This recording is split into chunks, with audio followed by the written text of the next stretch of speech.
The Aventador LP750 is the hot spec model of the Aventador in-game currently.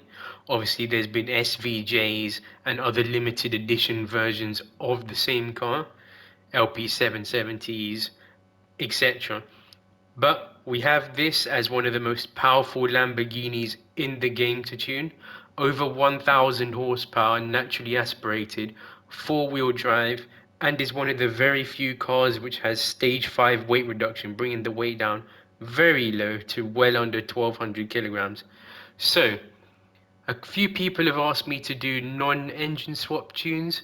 So this setup is obviously for a car which you can buy straight from Brand Central. You can dump every single part you can on it, and then once you either unlock ultimate parts or somehow manage to get one in the roulette ticket or in a 6-star ticket, you'll be able to enjoy it at its full force. Both setups, well, I say both setups, the same setup will go over 300 mile an hour whether or not you have the stage 5 weight or not. So you should be fine. This should be more of an investment for you so you can hang around in those top speed lobbies on Route X, online or solo, or whether or not you're in a custom race. So we'll go straight to the tuning shop. Actually, we'll go to tuning shop first, setup, and then we'll see what it's like on the track. Pretty simple setup for this car, as there's not too many parts you can add to this to add power. If you have access to ultimate parts or a stage 5 weight that you've won from a ticket, obviously install that. Carbon prop shaft and titanium pistons. Obviously you don't have to if you haven't unlocked them yet. You want your nitro system, carbon ceramic brake kit I chose to install.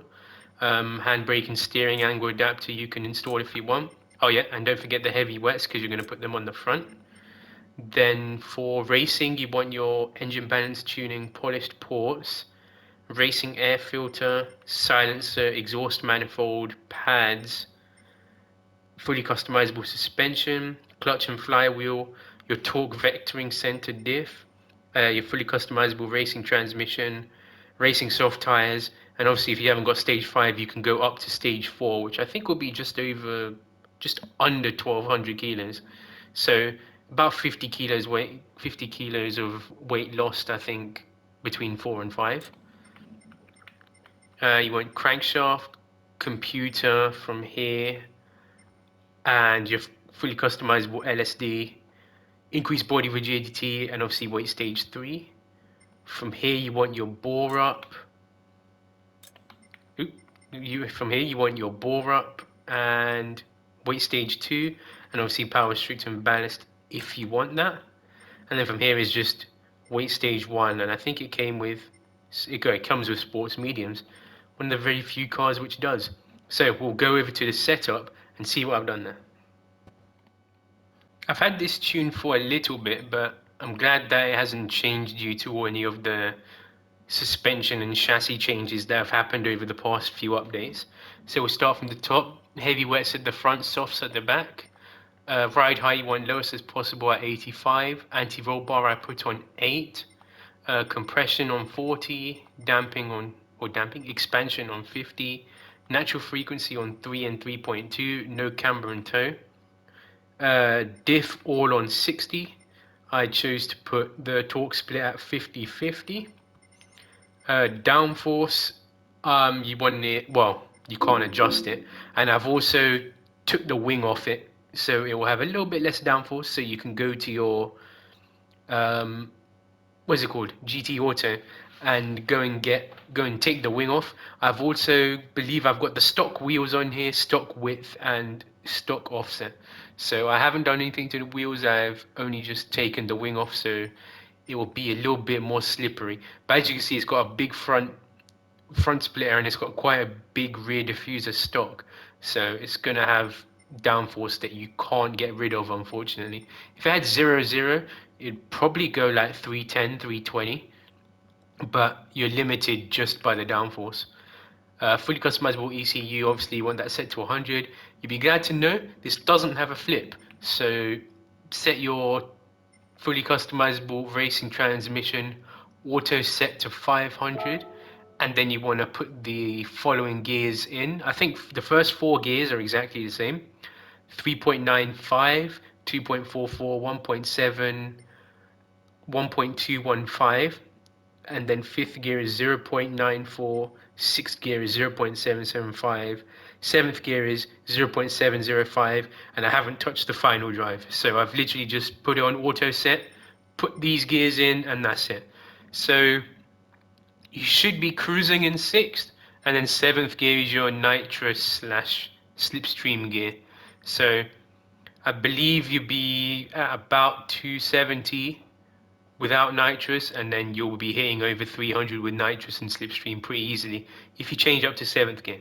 If you need a bit more speed, as I said in the last video with the Veyron swap, the Chiron swapped. That's a tongue twister right there. Chiron swapped Corvette.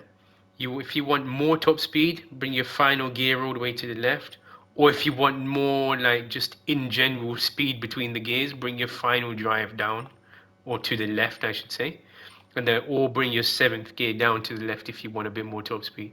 Otherwise you can just leave it how it is or adjust it however you wish. This is just a base setup for you to have fun with basically. So now we'll go to the track and see if what I said is actually true. With this car being obviously four-wheel drive, gets off the line pretty quickly. It's 0 to 100, 0 to 200 mile an hour times are very, very quick.